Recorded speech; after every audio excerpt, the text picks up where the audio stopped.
ሚዲያ ደግሞ ወጥተን የምንሰራ ኮንተንት ክሬተሮች ደግሞ ኃላፊነት ቢሰማን ጥሩ ነው። በታዋቂ የሆኑ ሰዎች ትዳሮቻቸው ሲበላሽ ሲፈርስ ወደ ሚዲያ መጥተው በጣም ብዙ ነገር ሲሉ እሰማለሁኝ እና እዚህ ውስጥ ምን መሰላችሁ የታዘብኩት ነገር ትዳር ውስጥ ከኖርን ብዙ ገመና ይኖረናል። ብዙ በቃ ትዳር ገበና ነው አይደለ? በባልና በሚስት መካከል የሚደረግ የቤተሰብ ጉዳይ ነው እና እንደ ወደ ሚዲያ ስትመጡ ከስሜት በወጣ በነፃ መልኩ በጣም በተረጋጋ መንፈስ መጥናችሁ ሚዲያ ላይ እንደሚያወራ ሰው ለሚዲያ ለህዝብ እንደሚደርስ ሰው ብታወሩ ቆንጆ ነው ብዬ አስባለሁ። ኦፍኮርስ እሷ አጥፍታ ሊሆን ይችላል ወይ አንተ አጥፍታ ሊሆን ይችላል። ግን ይሄንን አውጥቶ ትናንትና አብረህ በፍቅር አምነህበት የፍቅረኛ ሚስጥር ነው የኔ ሚስጥር ነው ብለህ አብረህ የወደቅበትን ነገር አንስተህ ሚዲያ ላይ ማውራቱ ምንድነው የሚጠቅመው ነገር? እሷን ማዋረድ ምንድነው የሚጠቅመው ነገር? ከብዙ ውስጥ ጥቂቶቹ ናቸው እነዚህ የሆኑት። ከዚህ ውስጥ ማየታችሁ መልካም ነው። እዚህ ውስጥ መማር ካለባችሁ ስፔሻሊ ከማግባታችሁ በፊት ሰውየውን ሴትዮዋን ጠንቅቃችሁ ማወቅ ያለባችሁ መስራት ያለባችሁ የቤት ስራ ካለ እንድትሰሩ ቀይ መብራት ይሰጣችኋል።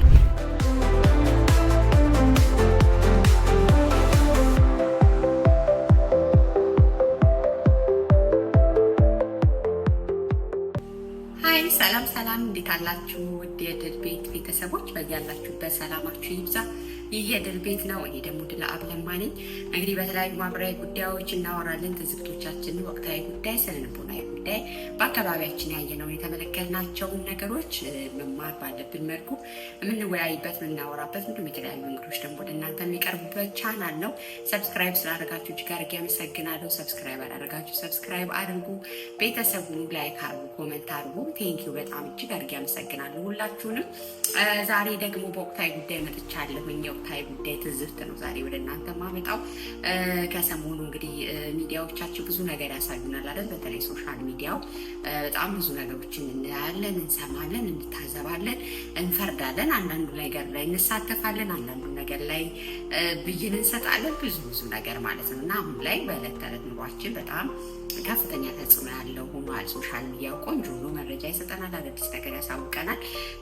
ግን እኔ በጣም ዛሬ ትዝብቴን የማነሳው ለዚህ መነሻ የሆነኝ በተለይ አትሌት ገለቴ ቡርቃና የባለቤቷ ጉዳይ ከአለፈው ሳምንት ጀምሮ በጣም መነጋገሪያ እንደሆነ ልታስታውሱት ነው። አዲስ ነገር አይደለም። ያው በሰይፉ ሾው ከቀረበች በኋላ ደግሞ በሰሞኑ ባልየው ቀርቦ ነበር። ከዛም አለፈ ብሎ በእግረኛው ሚዲያ በዩቲዩብ ቻናልም ደግሞ እንግዲህ ባልየው ቀርቦ የተለያዩ ኢንተርቪዎችን ሲሰጥም ሰምተናል እና ዛሬ ነው ትዝብቴንና ምልከታዬን ላጋራችሁ። ደግሞ አንዳንዴ ሰው ነን አይደለ? ከሰው ስህተት አይጠፋም። ግን ከሰው ስህተት የሚማር ሰው ደግሞ ብልህ ነው አይደለ? ስለዚህ እነሱ ከተሳሳቱበት ወይም እነሱ ልክ አላደረጉት ብዬ ካሰብኩበት ነገር ውስጥ እኛ እንዴት እንማር የሚለውም ደግሞ ለእኛ እንዲቀርልን ወደ እኛ አምጥቼ ላወራችሁ ነው። እኔ የትኛውን ብይን የምሰጥም አይደለሁኝም። ፐርሰናሊ የማስበው የትዳር የቤተሰብ ጉዳይ የሁለት ሰዎች ጉዳይ ነው ብዬ የማምን ሰው ነኝ። እነዛ ሁለት ሰዎች ባመኑበት በተነጋገሩበት እና ማንነታቸውን በሚተዋወቁበት ልክ እነሱ ብቻቸውን ይወስናሉ ብዬ የማስብ ሰው ነኝ እና እንዲሁም ብይን ውስጥ አልገባም፣ ፍርድ ውስጥ አልገባም። ግን ያው የምንታዘባቸው ነገሮችም አሉ ብዬ አስባለሁ። ከመጀመሪያ ግን ወደ እነሱ ከመሄዳችን በፊት ግን እኛ የሶሻል ሚዲያ አጠቃቀማችን ምን ይመስላል? አሁን ላይ በተለይ ብዙ ሚዲያዎችን መጥቀስ ይቻላል። የውሃ ሚዲያ አለ፣ በጣም ብዙ ሚዲያዎች አይደለ? በተለይ ስለ ትዳር፣ ስለ ሪሌሽንሽፕ በጣም መሰበር፣ እዛ ውስጥ ያለ ክህደት፣ ከልጆች ጋር ተያይዞ የዲኤንኤ ምርመራ በጣም ብዙ በማህበረሰባችን ዘንድ ሰምተናቸው የማናቃቸው ግን ደግሞ የማህበረሰባችን አካል የሆኑ በጣም ሰያፍ አይኑን የሚከብዱ ነገሮችን እንሰማለን እና እንደው ይህንን ነገር በልክ ካላደረግነው በጣም ሁሉ ጊዜ ኔጌቲቭ ነገር የምንመገብ ከሆነ ዕለት ተዕለት እንደዚህ አይነት ነገሮችን የምንሰማ ከሆነ ስሩ ታይም ኢፌክቱ በጣም ብዙ ነው ብዬ አስባለሁ። ስለዚህ እንደ ተመልካች ሶሻል ሚዲያን እንደሚጠቀም ሰው ደግሞ አንሊሚትድ ስለሆነ ገደብ ስለሌለው ምርጫው የኛ ስለሆነ እኛ መርጠን ለጭንቅላታችን ላይኖራችን ያስተምረናል ይገነባናል ብለን መምረጥ የኛ ኃላፊነት ስለሆነ ያንን ባማከለ መልኩ ምን ያክሎቻችን እየተጠቀምን ነው የሚለውን አላውቅም። ግን አሁን ላይ በጣም በተለይ ዩቲዩብ ላይ በደንብ ዩቲዩብ ለሚሰሩ ኦፍኮርስ ኮንተንቱን ለሚሰሩ ለዛ ሚዲያ ባለቤቶች በጣም ብዙ ገቢ ሊያስገባ የሚችል የብዙ ሰዎችን አቴንሽን ሊስብ የሚችል ነው። ለእነሱ ቆንጆ ነው፣ ለምን ሰሩም አይባልም። ግን እንደ ተጠቃሚና እንደ ተመልካች ግን ምንድነው ሌላ አእምሯችንን እየመገብን ያለ ነው? በየቀኑ ሶሻል ሚዲያ ላይ የምናየው ነገር ምንድነው? በየቀኑ በአይናዎቻችን በጆሮቻችን የምናስገባው ነገር ምንድነው? ቅዱስ ቃሉ መጽሐፍ ቅዱስ ሲናገር ከምትሰሙት ተጠበቁ ይላል አይደል? ለምን መሰላችሁ? ከምትሰሙት ተጠበቁ ማለት ይወስደናል፣ የምንሰማው ነገር ይወርሰናል። ስሩ ታይም ያንን መንገድ እኛ እንከተለዋለን። አሁን ላይ በጣም ብዙ ትዳር ውስጥ አለመተማመን፣ ትዳር ውስጥ መካካድ፣ ትዳር ውስጥ ለሀብት ተብሎ ብዙ ነገር መሆን፣ ኢቭን ልጅ ወልዶ አሳድጎ ልጅ የኔ አይደለም ያንቺ አይደለም አይነት ክርክር ውስጥ መግባት በጣም የሚሰቀጥጡ በጣም ደስ የማይሉ የባህሎቻችንም የእምነቶቻችንም አካል ያልሆኑ ያላደግንባቸው ነገሮች እየሰማን ነው። እነዚህ ነገሮች ለምን ተሰሙ አይደለም፣ ጠቀሜታ ሊኖራቸው ይችላል። ኦፍኮርስ ለሌሎቹ ለአንዳንድ ሰው እንዳይሸወዱ ነው። በተመሳሳይ መንገድ ደግሞ ሄደው ያው እንቅፋት እነሱንም እንዳይመታቸው መማሪያ ሊሆን ይችላል። ግን ከበዛ ግን ጉዳቱ በጣም ብዙ ነው። ዴይሊ ያንን የምንሰማ ከሆነ አይታችሁ ከሆነ አሁን ይቅርታ አድርጉልኝ እነዚህ ሚዲያዎች የምጠቅሰው እግረኛው ሚዲያ በሉት፣ ኢዮሃ ሚዲያ፣ ሌሎችን በጣም ፖፑላር የሆኑ ሚዲያዎችን ስታዩ ዴይሊ ኮንተንት አላቸው እና ኮንተንቶቻቸው በእንደዚህ አይነት ጉዳይ ነው እና እንግዲህ ዴይሊ የክህደት ወሬ፣ ዴይሊ ትዳር ውስጥ ያለ ግጭት፣ ዴይሊ እነዚህ ነገሮች ከሰማን ፋይናሊ እኛስ የእምነታችን ደረጃ እርስ በርሳችን ትዳራችን ውስጥ የመተማመናችን ደረጃ ያላገባን ከሆነ ለማግባት ያለን ሞቲቭ እነዚህ ነገሮች ሁሉ ይጎዳል እና ስንጠቀማቸው በጣም በጥንቃቄ በገደብ ሊሆን ይገባል። መርጠን ልንጠቀም ይገባል። ሶሻል ሚዲያው በጣም ብዙ ጉዳይ አለ። ሚዲያው ይሄ ብቻ አይደለም። ሌሎችም በጣም የማይመጥኑን ፐርሰናላይዝ የሚደረጉ ደስ የማይሉ ከባህላችን ከወጋችን ከሴቶቻችን ጋር የሚያይሉ ብዙ የሶሻል ሚዲያ አማራጮች አሉ እና እነሱ ለምን ሰሩ አይደለም። አንድ ጊዜ በቲክቶክ የላይ ውይይታችን ላይ ይህን ጉዳይ አውርቻለሁ። ኮንተንት ክሬት የሚያደርጉ ሰዎች ኦፍኮርስ ኃላፊነት ተሰምቷቸው ይህን ነገር ትውልድ ያየዋል፣ ይሄ ነገር ሰዎች ጋር ሲደርስ ኢፌክቱ ምንድን ነው ብለው አስበው ቢሰሩ ቆንጆ ነው። ግን የሶሻል ሚዲያ ደግሞ ባህሪው ኔቸሩ እንደዚህ አይነት ኔጌቲቭ ነገሮችን ስትሰሩ ሞር ተመልካች የማግኘት እና ሞር ያው ጥቅሙ ላይ ገንዘቡ ላይ ማተኮር ዝንባሌ ስላለን ያንን ኮንሲደር ላናደርግ እንችላለን። ግን እኔ እነሱን ሰዎች ፌመስ የምናደርጋቸው ብዙ ሰብስክራይብ እንዲኖራቸው ነገም ብዙ ስድብ ብዙ አሉታዊ የሆኑ ነገሮችን ወደ እኛ ይዘው እንዲመጡ እያደረግን እያበረታታን ያለ ነው እኛ ተመልካች ነን ብዬ አስባለሁ። ስለዚህ እንደ ተመልካች ምንድን ነው የሚጠቅመኝ? ምንድን ነው የማገኝበት? 30 ደቂቃ አንድ ሰዓታችሁን ሰጥታችሁ በየቀኑ የምትመገቡት ነገር ምንድን ነው ፈቅ የሚያደርገኝ? ምን ይጨምርልኛል? ይህ ነገር አይቼ ሲጨርስ ምን ቀረልኝ? ለነፍሴ፣ ለእውቀቴ፣ ለአእምሮ የሚለውን ነገር በጣም መምረጥ ያስፈልጋል። በጣም ብዙ እውቀት የሚያስይዙ ቁም ነገር የሚያስይዙ ደግሞ ጸያፍ ባልሆነ መልኩ የሚያዝናኑ በጣም ብዙ የሚዲያ አማራጮች ስላሉ ከዛ ውስጥ መርጠን ከኔ ጋር የሚሄደው የኔ ፐርሰናሊቲ ሊገነባ ሊሰራ ይችላል ብለን የምናስበውን ነገር መምረጥ የኛ ባለቤቶቹ ፈንታ ነው እና እዚህ ላይ ጥንቃቄ ብናደርግ እግረ መንገዴን ላሳስባችሁ ነው። እንደ ሚዲያ ደግሞ ወጥተን የምንሰራ ኮንተንት ክሬተሮች ደግሞ ኃላፊነት ቢሰማን ጥሩ ነው። በሚኒስትሪ ሚዲያው እንግዲህ ኤዲተር አለ አይደለ፣ ቺፍ አርታይ አለ፣ ኤዲቶሪያል ፖሊሲ አለ። እነዚህ ሁሉ አልፎ ስለሆነ በጣም ጥንቃቄ ይደረግበታል። በዛ ልክ እንደው ስትሪክት ባይሆንም በግለሰብ ውስጥ የሚሰራው ነፃነት ያለው ነገር ስለሆነ የፈለግነውን መስራት ብንችልም ግን ደግሞ ከወጣንበት ማህበረሰብ አንጻር የምናገኘው ገንዘብ እንዳለ ሁሉ ግን ውሸት፣ ያልተገቡ ነገሮች፣ ማህበረሰቡን የማያንጹ ለነገ ለትውልድ እንቅፋት የሚሆኑ ነገሮች ከሆኑ እኛም ኃላፊነት ብንወስድ ጥሩ ነው። ይዘግኝ እንጂ እውነትን ትክክለኛ ነገር ሰርተን መበልጸግ እና የምናስብበት ደረጃ መድረስ ከህሊና እረፍት ጋር ስለሚሆን ያ ሞር ሳቲስፋክሽን ይሰጣል ብዬ አስባለሁ። ይህ ፐርሰናሊ እኔ ሀሳብ ነው። ከወደዳችሁ ተቀበሉት፣ ካልወደዳችሁ ደግሞ ተዉት። እኔ እንደ ትዝብት ያሳየው ያነሳሁት ነው። ኦኬ ወደ መንደርደሪያ ልግባ። የገለቴ ቡርቃና የባለቤቷ ጉዳይ ማለት ነው። ይሄ ጉዳዩ ዝርዝር ላይ አልገባም። እሷ ልክ ናት እሱ ልክ ነው ብለንም እኛ ብይን መስጠት አለብን ብዬም አላስብም። ምክንያቱም እነዚህ ሰዎች ትዳር ላይ ኖረዋል፣ 13 ዓመት ያክል ከነ ጓደኝነት ብዙ አሳልፈዋል። ስለዚህ እንዴት ነው የተገናኙት? ለምንድን ነው የተገናኙት? ኑሯቸው እንዴት ነበር? ዛሬ ለመለያየት ምን አበቃቸው?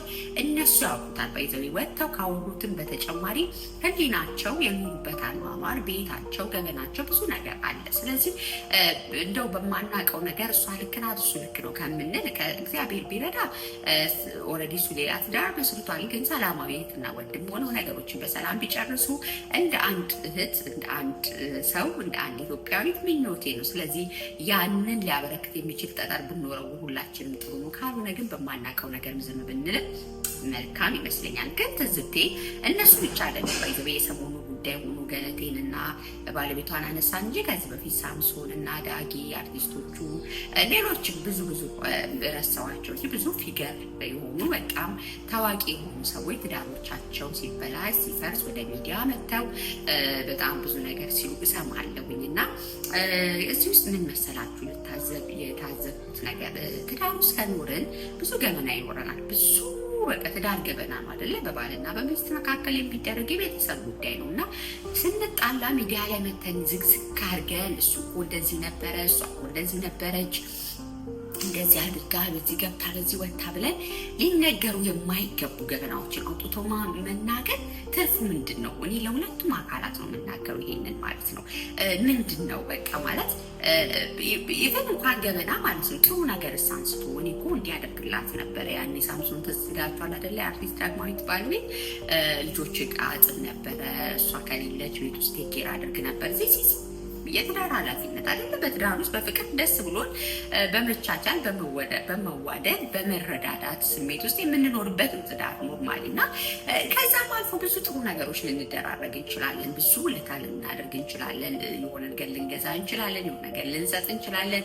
ከእሱ አልፈን ለእሱ ፋሚሊ የሆነ ነገር ለእኔ ፋሚሊ እንደዚህ አይነት ስንኖር ብቻ ብዙ አይነት መስተጋብሮች አሉ፣ በመልካምም በመጥፎም እና ገበና የሚባሉ ለሰዎች ወጥተው ቢወሩ ምንም የሚጨምሩት ነገር የሌሉ ጉዳዮችን አንስተን እንደው የሰውን ልብ ባናልጥ ቆንጆ ነው። ገበናችንን ባናሰጣ ቆንጆ ነው።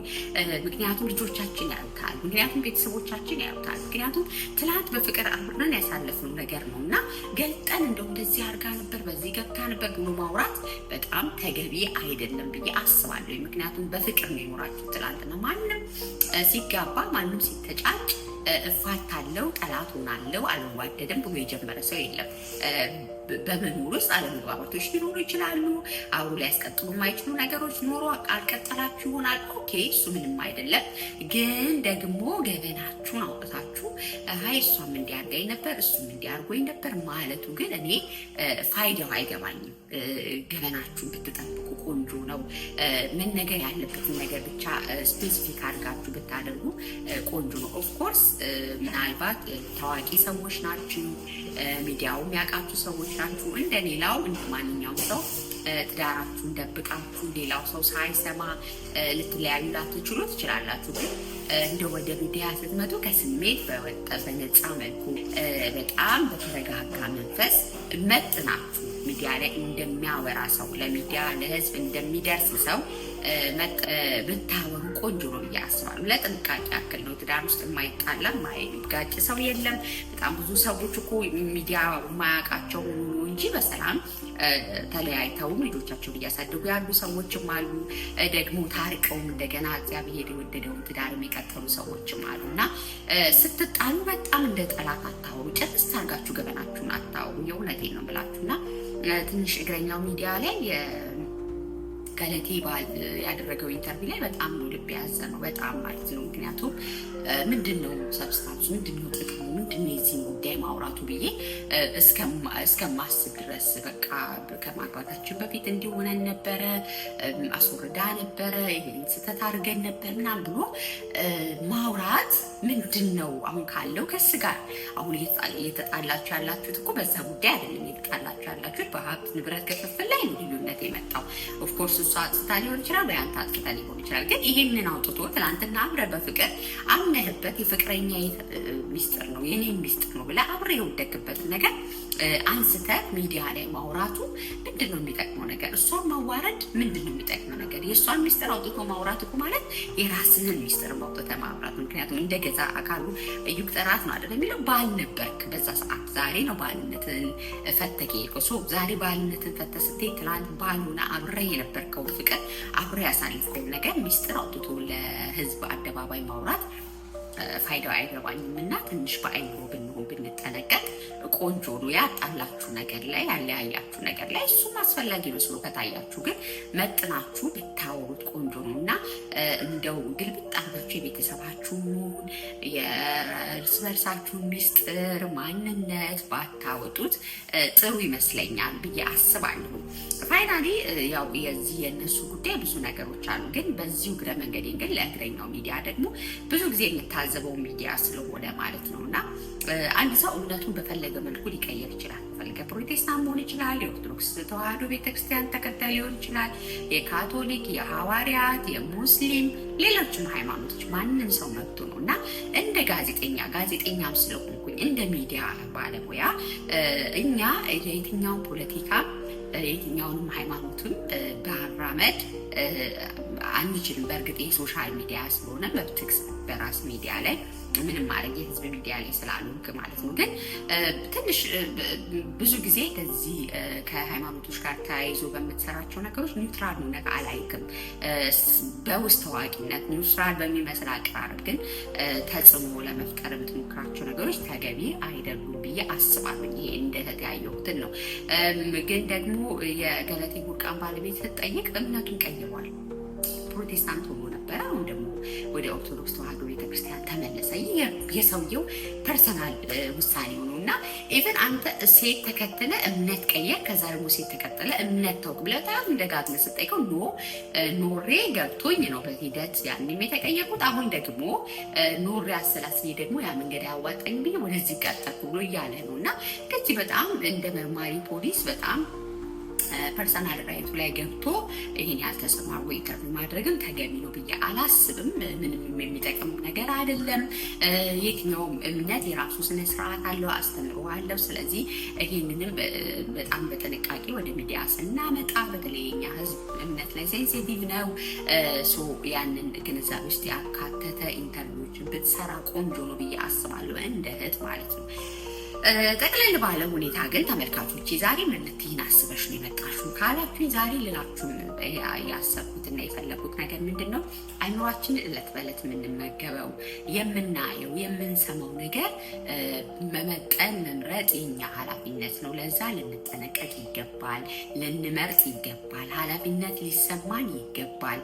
የተገኘው ነገር ሁሉ አይታይም እና ስለዚህ ከምትሰሙት ተጠበቁ፣ ከምታዩት ተጠበቁ። በማይጠቅማችሁ ነገር ጊዜያችሁን አታባክኑ።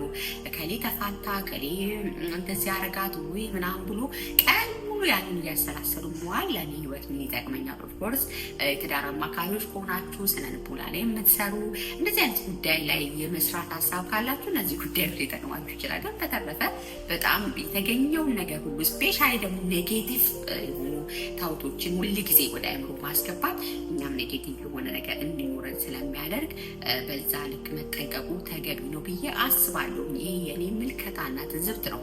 ላላገባችሁ ምናልባት ተጽዕኖ ሊያደርግባችሁ ስለሚችል ማለት ነው። አሁን የምታዩት ሚዲያ ላይ የሚወጡ ትዳሮች በበጎም የሚወጡት ነው የምላችሁ። አሁን ላይ ዴይሊ ብሎግ የሚሰሩ አይደለ? በጣም ባልና ሚስት ሆነው የሚሰሩት መልካሙ ቢሆን ደግሞ አሁን ተፋታን ትዳር እንደዚህ ነው ባላገባዋት ነው እንዲያርጋኝ በዚህ ገብታ በዚህ ወጣ ተብሎ የሚካሰሱት ሁለቱም ትክክለኛ የትዳር ገጽታዎች አይደሉም። ፕሊስ እኔ እዚህ ላይ በጣም ለታናናሽ እህቶቼ ለታናናሽ ወንድሞቼ ወደ ትዳር ለመግባት የተንደረደራችሁ ያላችሁ ሁላችሁም በጣም በጥንቃቄ ይሄንን ነገር ብትሰሙኝ ደስ ይለኛል። ምክንያቱም እነዛኞቹ በፍቅር ያሉ ሰዎች በጣም ፍቅር ላይ እንደሆኑ አክት እያደረጉ የሚያሳዩንም የትዳር ትክክለኛ ገጽታ አይደለም። ትዳር አንዳንድ ጊዜ ግጭት ኖሯል። ይኖረዋል። አንዳንድ ጊዜ አለመስማማቶች ይኖሩታል። አንዳንድ ጊዜ ብዙ ነገሮች ይኖሩታል። ብዙ ኃላፊነቶችም አሉት። ሁሌ አበባ መበተን ሻማ መጎዝጎዝ አይደለም እና ሁል ጊዜ እኩል ተጠባብቆ እሱ ካርጎ እሷን ካልጋ ቀስቅሶ ምናምን እንደዛ አይደለም። ሁሉም አኗኗር አለው። ስፔሻሊ እኛ ሀበሾች ደግሞ እንደዛ አይደለም። ትክክለኛ አኗኗር አለው። ባል የራሱ ኃላፊነት አለው። ሚስት የራሱ ኃላፊነት፣ ልጆች ሲመጡ ደግሞ ሌሎች ኃላፊነቶች አሉ። ትዳራችን ላይ አብረን የምናስጌዳቸው የቤተሰብ፣ የስራ፣ ማህበራዊ በጣም ብዙ ነገሮች አሉ እና ለነዛ ሁሉ አብረን አቃቅተን በጋራ ግን ተጋግዘን የምንቆምበት ተቋም ነው። እንከን አልባ አይደለም።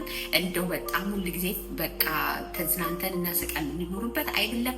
ስራ የሚፈልግ ትኩረት የሚፈልግ ጸሎት የሚፈልግ ትጋት የሚፈልግ ኃላፊነቶቻችንን ለይተንና አውቀን ልንኖርበት የሚያስፈልግ ተቋም ነው። ስለዚህ እንደው ማርማሩንም ሲያሳዩን እንደውች ማር ብቻ ናት የምትላሰው ብለን ዘው ብለን ገብተን ስንገባ ደግሞ ማሩም መራራውም ሲኖር ደግሞ እንዴ መራራውን አላየሁም ማሩ ብቻ ነው ብለን ወደኋላ እንዳናፈገፍግ በደንብ ትዳር በደንብ ምን እንደሆነ ከቤተሰቦቻችሁ ከአቅራቢያ ካሉ ያው ምስክር ከሆኑ እንዲሁም ደግሞ በጣም እንደው ሃይማኖት ጉዳይ አይደለም ግን ከቅዱስ መጽሐፍት ሃይማኖት አስተምሮች እግዚአብሔር ስለ ትዳር ምን እንዳለ በደንብ አንብባችሁ አስባችሁ በደንብ ባላንስድ የሆነ መረጃ ይዛችሁ ወደ ትዳር ብትገቡ መልካም ነው ብዬ አስባለሁ። ይሄ ደግሞ ክህደት አሁን ላይ ያለ በሀብት በልጅ ቺት መደራረግ ምናምን እነዚህ የሚባሉ ነገሮች ኦፍኮርስ አሉ ምድር ላይ። ያ ማለት ግን ሁሉም ትዳር እንደዛ አይደለም። ያ ማለት አንቺ ያልሹ እጮኛ እንደዛ ያደርጋል ማለት አይደለም። ያ ማለት አንተ ያስካት እጮኛ እንደዛ ታደርጋለች ማለት የሰው ልጅ ሁሉ ከዳተኛ ነው ማለት አይደለም። በጣም ከጥቂት ውስጥ ከብዙ ውስጥ ጥቂቶቹ ናቸው እነዚህ የሆኑት። ከዚህ ውስጥ ማየታችሁ መልካም ነው። እዚህ ውስጥ መማር ካለባችሁ ስፔሻሊ ከማግባታችሁ በፊት ሰውየውን ሴትዮዋን ጠንቅቃችሁ ማወቅ ያለባችሁ መስራት ያለባችሁ የቤት ስራ ካለ እንድትሰሩ ቀይ መብራት ይሰጣችኋል አይደለ? አግብቼው አውቃለሁ ብለን የምታስቡ አይ ቆይ ላርግዝለትና ቀጥዬ አውቃለሁ ብላችሁ የምታስቡ እህቶች ካላችሁ ለዛ በጣም እንድትጠነቀቁ ከፈረሱ ጋሪውን እንዳታስቀድሙ። መጀመሪያ ትዳር የእግዚአብሔር ስጦታ ነው። መጀመሪያ አንቺና እሱ መተዋወቅ፣ ከዛ በኋላ ደግሞ ፕሮሲጀሩን ጠብቆ እግዚአብሔር በፈቀደው መንገድ መጋባት መልካም እንደሆነ ትማሩበታላችሁ። ከዛ ከገባችሁ በኋላ ደግሞ በጣም ብዙ ሊፈትኑ የሚችሉ ሊጥሉን የሚችሉ ሊጎትቱን የሚችሉ ብዙ ነገሮች አሉ። ከዛ ውስጥ እንዴት መውጣት ይቻላል የሚለውን መማር እንጂ እንደው ትዳር ሴጣን ነው በቃ መካካል ነው እንዴት ማመን ይቻላል ሰው ሁሉ እየተፋታ ነው የሚል ጽንፍ ላይ እንዳትደርሱ። አይ ትዳር ደግሞ በቃ ሁል ቀን ሮማንቲክ ነው ካልጋ ስነሳ አበባ ተበትኖልኝ ነው ቁርስ አልጋ ላይ ቀርቦ ነው የምኖረውን ብላችሁ በጣም የገነት አይነት ኑሮ አታስቡ። በቃ ላይክ እንደየትኛው ኑሮ የራሱ ኃላፊነቶች አሉት፣ ሪስፖንሲቢሊቲዎች አሉ፣ ልንሰራባቸው ልንጠነቀቅባቸው የሚገቡ ነገሮች አሉና አትፍሩምም አትፍጠኑምም። በራሳችሁ ስፔስ በራሳችሁ ፔስ በራሳችሁ ጊዜ ግን በእውቀት ግቡበት። አውቃችሁ ግቡበት። ማንን እንደምታገቡ ለምን እንደምታገቡ ስታገቡ በማግባት ውስጥ ያለ ኃላፊነት ምንድን ነው? አሁን ከምኖረው ኑሮ ምን ያሳጣኛል? ምን እጨምራለሁኝ? ማገባበት ዓላማ ምንድን ነው? ምን አይነት ሚስት ልሆን ተዘጋጅቻለሁ? ምን አይነት ባል ልሆን ተዘጋጅቻለሁ? ምንድን ነው የምፈልገው? እኔ ማን ነኝ የሚለውን በደንብ ራሳችሁን አይደንቲፋይ አድርጋችሁ ገቡበት እንጂ አሁን ሚዲያው ላይ የሚጮሁት ነገሮች ፕሊዝ ታዳጊ ልጆች ያላገባችሁ ሰዎች ተጽዕኖ እንዳያደርግባችሁ መሀሉን እዩት። በጣም ኤክስትሪም ወጥቶ ነው አንዳንድ ነገር እና እንደዛ ብታደርጉ ቆንጆ ነው ብዬ አስባለሁ። ይሄ የሰሞኑ ወቅታዊ ትዝብቴ ነው። ስለዚህ ሚዲያዎችን በአግባቡ እንጠቀም፣ ከምንሰማውን ጠበቅ የሚጠቅመን ብቻ ወደ ውስጥ እና ሁሉ ተፈቅዶልኛል ሁሉ ግን አይጠቅመኝም እንዳለው ቅዱስ ባሪያው ሁሉ ነገር ተፈቅዶልናል አይደል? አሁን ሚዲያው እጃችን ላይ ነው። የፈለግነው ስልካችን እጃችን ላይ ነው። ኤዲቲንግ ብናይ ማንም የሚጠይቀን ሰው የለም። ማንም ለምን ይሄን አያችሁ የሚለን የለም። ኤዲቲንግ የምንፈልገው ነገር ሁሉ እጃችን ላይ አለ። ቴክኖሎጂ ሰጥቶናል። ኢንተርኔቱ ስልኩ አለ። ግን ሁሉ ስላለ ሁሉን ስላየ ሁሉ ስለተፈቀደ ነው ሁሉም ብናግበሰብስ አይጠቅመንም። ስለዚህ የሚጠቅመንን ነገር ማግበስበስ የኛ ፋንታ ነው። ነገ መሆን የምንፈልገውን ምን አይነት ሰው መሆን ፈልጋለሁ ብለን ማሰብ የኛ ነው እና ባለትዳርም ከሆነ ስለ ትዳር የምንሰማው ኔጌቲቭ ነገር ከሆነ አምጥተን ኔጌቲቭ ነገር ባሎች እኮ እንዲህ ናት ወይ ወንድ እኮ ይከዳል ለወንድ አምኖ ሀብት መስጠት ምናምን የሚል ነገር ውስጥ ከገባችሁ ሌላ ታሪክ ነው የሚሆነው እና ስለዚህ የሚጠቅመንን መስማት ቆንጆ ነው። ጀጅመንታል አንሆን፣ አንፍረድ። በተለይ ስፔሻሊ በትዳር ጉዳይ ከመፍረድ እንቆጠብ። ሁለቱ ሰዎች ስለሚያውቁ ከቻልን የሚያስታርቁ ብዙሃን ናቸው ተብሎ እንደተጻፈ ለማስታረቅ እንሩጥ። በተረፈ ግን ልዩነቶችን ለማስፋት እና ከዚህኛው ከዛኛው ወገን አድርጎ ለመሳሳብ ግን ኢንቮልቭድ ባንሆን ቆንጆ ነው ባይ ነኝ። ይህ እንግዲህ የኔ የእህታችሁ ምክር ነው፣ ትዝብት ነው ካየሁት በጣም ሚዲያው ላይ እየተናፈሰ ካለው ነገር እንዲሁ ዝም ከምል የታዘብኩትን የተመለከትኩትን አንድ ነገር ልበላችሁ ብዬ ነው። የእናንተን ሀሳብም ደግሞ ኮመንት ላይ ብታሳውቁኝ ደስ ይለኛል። ምን ላሻሽል፣ ምን ልጨምር፣ ምን ላቅርብ፣ አስተያየቶቻችሁን ስጡኝ፣ ሀሳባችሁን ስጡኝ። ከእናንተ ጋር ነው ማድረግ የምፈልገው። ስለዚህ ይህንን በቅንነት ጠይቃችኋለሁ። በጣም ወዳችኋለሁ። የድል ቤተሰብ ስለሆናችሁ አመሰግናለሁ። ተባረኩልኝ። ሰላም ሁኑ። ሳምንታችሁ፣ ቀናችሁ ያማረ ይሁን።